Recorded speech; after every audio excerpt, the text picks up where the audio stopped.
আমি বসে নেই। অর্থাৎ পরীক্ষা সঠিকভাবে হলে লেখাপড়া করবে, লেখাপড়া করাতে হবে, শিক্ষকদের মানসম্মত শিক্ষা ব্যবস্থা আনতেই হবে, আমাদের কোনো বিকল্প নাই। আমি আমার মন্ত্রণালয়ে বসে ক্লাসরুম ঠিকমতো চলছে কিনা এটা আমি দেখতে চাই নাকি। ইংলিশ মিডিয়ামের যে স্কুলগুলো আছে, হ্যাঁ বলেন বলেন বলেন। এই যে সিলেট শহর সব বিভিন্ন ইংলিশ মিডিয়ামের স্কুল আছে, এরাদের তো কোনো নিয়ন্ত্রণ নাই। এরা প্রাইভেট সেক্টরে এমনভাবে বড় লোকের জন্য, এবং এরা যে এই দেশে যে একটা মানে শিক্ষা মন্ত্রণালয়ের যে একটা কর্তৃত্ব আছে, সেটাও তো আমি বুঝি না। আজকের এখানে কোনো এই যে ইংলিশ মিডিয়ামের কোনো টিচার বা তাদেরকে কি নিয়ন্ত্রণের মধ্যে না রাখলে, আমাদের এখানে তো তারা যে বিরাট অঙ্কে আপনার টাকা দিয়ে টিচার রাখতেছেন এবং ছাত্রদের কাছ থেকে যেটা নিচ্ছেন, সেই ফ্যাসিলিটি তো আমাদের অন্যরা কেউ পাচ্ছেন, এবং এদেরকে নিয়ন্ত্রণে রাখবেন কিনা। ধন্যবাদ মাননীয় মন্ত্রী। আজকে কয়দিন হলাম মন্ত্রী হয়েছি? বোধহয় 46 দিন। কি শাহিনাজ সাহেব ভাই কয়দিন হলাম? 18 তারিখ থেকে শুরু করলে 46 দিন বোধ হবে, নাকি 45 দিন হবে মন্ত্রী হয়েছি। ইতিমধ্যে আমি ইংলিশ মিডিয়ামদের নিয়ে মিটিংও করে ফেলেছি এবং তাদের রেগুলেটরি বোর্ডে আনার জন্য তাদেরকে 3 দফা মিটিং আমি করেছি। বুঝতে পেরেছেন আপনি? কারণ গণপ্রজাতন্ত্রী বাংলাদেশ সরকারে বাংলাদেশে ইংলিশ মিডিয়াম থাকবে এবং শিক্ষা মন্ত্রণালয়ের রুলস অ্যান্ড রেগুলেশন আন্ডার থাকবে না, এটা হতে পারে না। এই যে আপনি ঢোকার সময় দেখলেন আমি কোনো গার্ড অফ অনার নেই, বিএনসির গার্ড অফ অনার নিলাম। আমি ইতিমধ্যে মন্ত্রী হওয়ার পর 3 বার বিএনসির সাথে মিটিং করেছি। কাঠের রাইফেল দিয়ে ওরা প্যারেড করতো, আমি সেই আদেশ ওনাদের করেছিলাম যে আমি রিয়েল রাইফেল চাই, এবং আজকে দেখেছেন রিয়েল রাইফেল তাদের হাতে। That was done by me just a few days ago. As a whole করছি, ক্লোজ সার্কিট ক্যামেরা দিয়েছি। সবাই ভাবছে যে ক্লোজ সার্কিট ক্যামেরা দিচ্ছি শুধু ছাত্রছাত্রীদের না, এটা কোয়ালিটি এডুকেশনকে সুপারভিশন করার জন্য আমরা ক্লোজ সার্কিট ক্যামেরা দিচ্ছি। কারণ আমার একার পক্ষে বা 2-4 জন ইন্সপেক্টরের পক্ষে বা আমাদের জেলা শিক্ষা অফিসারের পক্ষে সমস্ত স্কুলে গিয়ে এটা করা সম্ভব না। অতএব আমরা জন্য নকলের ভেরিয়েন্ট বেরিয়েছে ডিজিটাল, আমিও ডিজিটাল অ্যাডভান্টেজ নিতে চাই যে আমি আমার মন্ত্রণালয়ে বসে ক্লাসরুম ঠিকমতো চলছে কিনা এটা আমি দেখতে চাই নাকি। এখন স্বনামধন্য স্কুলের ওরা ভয় পেয়ে গিয়েছে। আমি তো আপনাদের গ্রামান্তর স্কুলের কথা বলছি না, ঢাকা শহরের নামি দামি স্কুলের আমার সচক্ষে দেখা MCQ পদ্ধতি প্রথম 20 মিনিট কেউ কলম ছোঁয় না, শেষ 10 মিনিটে হঠাৎ করে কোত্থেকে যেন তাদের কাছে এসে গেল বার্তা, সব হয়ে গেল ঠান্ডা, একসাথে পরীক্ষা হয়ে হই হই করতে করতে বেরিয়ে গেল। এগুলি তো স্বনামধন্য স্কুলদেরই তো নাকি। তাহলে সেটাও আমরা অ্যাড্রেস করছি, দেখি না কোথায় কি হয়। আমি তো এমনও জানি যে যেই শিক্ষকের ছাত্র SSC-তে যেই রুমে পরীক্ষা দিয়েছে, যেই রোল নাম্বার ছিল SSC তো সেই পরীক্ষা দেয়, সেই রোল নাম নেই, সেই একই জায়গায় পরীক্ষা দেয়। এইভাবে যে কত সংঘবদ্ধ ক্রাইম রয়েছে এটা কি আপনারা জানেন? অতএব সব কিছু আমাদের অ্যাড্রেস করতে হবে। অর্থাৎ পরীক্ষা সঠিকভাবে হলে লেখাপড়া করবে, লেখাপড়া করাতে হবে, শিক্ষকদের মানসম্মত শিক্ষা ব্যবস্থা আনতেই হবে, আমাদের কোনো বিকল্প নাই। লক্ষ লক্ষ কোটি টাকা আমরা এই মন্ত্রণালয়ের জন্য খরচ করছি। আমরা প্রজেক্ট বানিয়ে বানিয়ে আপনাদের কম্পিউটার দিয়েছি, স্মার্ট ল্যাব দিয়েছি।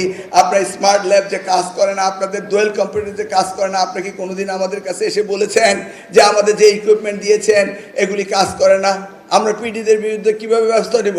আপনাদের কেউই কমপ্লেন করছেন না।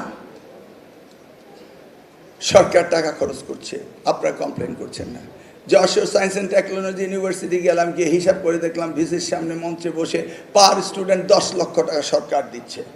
পৃথিবীর কোন দেশে পার স্টুডেন্টকে 10 লক্ষ টাকা দেয়? আপনার মাদ্রাসার রেজাল্ট এখানে আছে আমার কাছে, একটি স্কুলে 2 জন পাস করছে। আমি যদি প্রে রুলে 2 লক্ষ টাকা করে দিয়ে দেখি 12 × 24 লক্ষ টাকা, 2 জনের ভাগ দিলে হয় 12 লক্ষ টাকা। পার স্টুডেন্ট 12 লক্ষ টাকা দিচ্ছে দাখিল পাস করার জন্য। পৃথিবীতে এমন কোন দেশ আছে যে সরকার এত টাকা দেয়? বলুন। কিন্তু আমরা তার কোনো হিসাব নিচ্ছি না।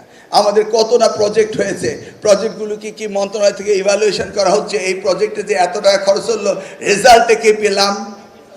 হচ্ছে না। সব মিলিয়ে আমাদেরকে সব কিছু দেখার জন্য চেষ্টা করতেছি। ইতিমধ্যে ঢাকা বিশ্ববিদ্যালয়ের স্বনামধন্য শিক্ষকরা নিজের বিশ্ববিদ্যালয়ে খবর না রেখে আমার নামে পোস্ট করেন, মন্ত্রী ব্যর্থ, ফেল করেছে।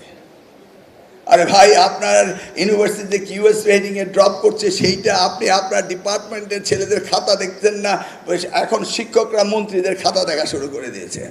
আরে ভাই, আপনাদেরও তো ছাত্রদের পড়ানোর জন্য 12 মাস সময় দেওয়া হয় এক ক্লাসে, আর আমাদেরকে 2 মাস সময় না দিয়ে আমাদের খাতা দেখছেন, মন্ত্রী ব্যর্থ। আর সোশ্যাল মিডিয়া খুব ইন্টারেস্ট নিয়ে কথা বলছেন। মজার মজার রসিকতা করছেন না, এত রসিকতার দরকার নেই। আসুন সামনে এসে আমাদেরকে সাজেশন দিয়ে যান। আমি আমার প্রিয় শিক্ষকদের বলবো, এই শিক্ষা ব্যবস্থা পরিবর্তন আনবে কারা? আমি একা না আপনারা? আনসার মাই কোশ্চেন। আপনাদেরকে প্রমিস করতে হবে, পাস্ট ইজ পাস্ট। বিগত সময়ে সরকার কি করেছিল? দুইটি কলম দিয়েছিল, একটি কালো একটি লাল, খাতায় লিখে দিতে হতো, না হলে প্রশ্নপত্রে রিপিট করে খাতা ভরলেই মার্ক দিতেন। সেই কথা তো আমরা জানি নাকি? এখন তো আমরা তা বলছি না। আপনার সন্তানকে আপনার দেশকে করতেই হবে। মাননীয় প্রধানমন্ত্রী প্রত্যয় আগামী দিনের বাংলাদেশ গড়া। এই বাংলাদেশ কারা গড়বে? আমাদের প্রবাসী মন্ত্রণালয়, হ্যাঁ তিনিও করবেন। আমি যদি ওনাকে সাপ্লাই দিই ঠিক মতো, আমি যদি টেকনিক্যাল হ্যান্ড তৈরি করে দিই, তাহলে প্রবাসী মন্ত্রণালয় বাংলাদেশ গড়ার জন্য রেমিটেন্স আনতে পারবেন। অর্থাৎ সব কিছু নির্ভর করছে শিক্ষায়। এই শিক্ষা ব্যবস্থাকে আমূল পরিবর্তন আনতে হবে। আমার সময় অনেক কম, আমাকে যেতে হবে। আমি আপনাদেরকে বিনয়ের সাথে শিক্ষকদের অনুরোধ করব, আপনারা সকলে মিলে প্রতিজ্ঞাবদ্ধ হতে হবে। আপনাদের সন্তানকে আপনাদের মানুষ করতে হবে, মানসম্মত শিক্ষা ব্যবস্থা আপনাদেরকে দিতে হবে। সরকার এক পায়ে দাঁড়িয়ে আছে আপনাদের সাহায্য করার জন্য। আগামী দিনের প্রোগ্রামগুলি আমরা ইনফ্রাস্ট্রাকচার ডেভেলপমেন্টের দিকে যাব না, আমরা যাব কারিগরি শিক্ষার দিকে। আমরা যাব আপনাদেরকে কিভাবে ট্রেনিং দেওয়া যায়, আপনাদেরকে কি করে সুন্দরভাবে শিক্ষকতা আরও শেখানো যায়। আমরা যাব সিলেবাস কারিকুলাম কিভাবে যুগোপযোগী করা যায়। আমাদের দেশ আগামী দিনে উন্নত বিশ্বের সাথে তাল মিলিয়ে তো আমাদের চলতে হবে।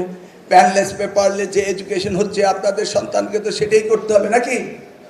সেই জন্যই এই মধ্যপ্রাচ্যের যুদ্ধের কারণে আমাদের যে তেলের যে সংকট সৃষ্টি হয়েছে, সেই জন্য আমরা স্কুলগুলোকে অনলাইন অফলাইন করছি। এটা নিয়েও ব্যাপক সমালোচনা। আমি স্টেক হোল্ডারদের সাথে বসলাম, মাননীয় প্রধানমন্ত্রীর নির্দেশে প্রায় 700-800 স্কুলের শিক্ষক, প্রধান শিক্ষক, প্রিন্সিপাল, ছাত্রছাত্রী, অভিভাবক সকলের সাথে মতামত নিতে বসে দেখলাম একজনও অনলাইন এডুকেশন চায় না। আমি কি চাই? আমিও চাই না, কিন্তু পৃথিবী চায়। অতএব আমি যখন বক্তব্যে উঠলাম তখন আমি বললাম, থ্রেটস বিকাম অপরচুনিটি। এই থ্রেটকে আমাদের অপরচুনিটি হিসেবে নিতে হবে। এটা তো করোনাকালীন না যে ছেলেমেয়েরা আনসোশাল হয়ে যাবে। তখন আমি সকলকে ওই বিনয়ের সাথে অনুরোধ করে বললাম, একদিন স্কুলে ক্লাস হবে, একদিন বাসায় হবে, এইভাবে অন অ্যান্ড অফ করে আমরা শিখবো।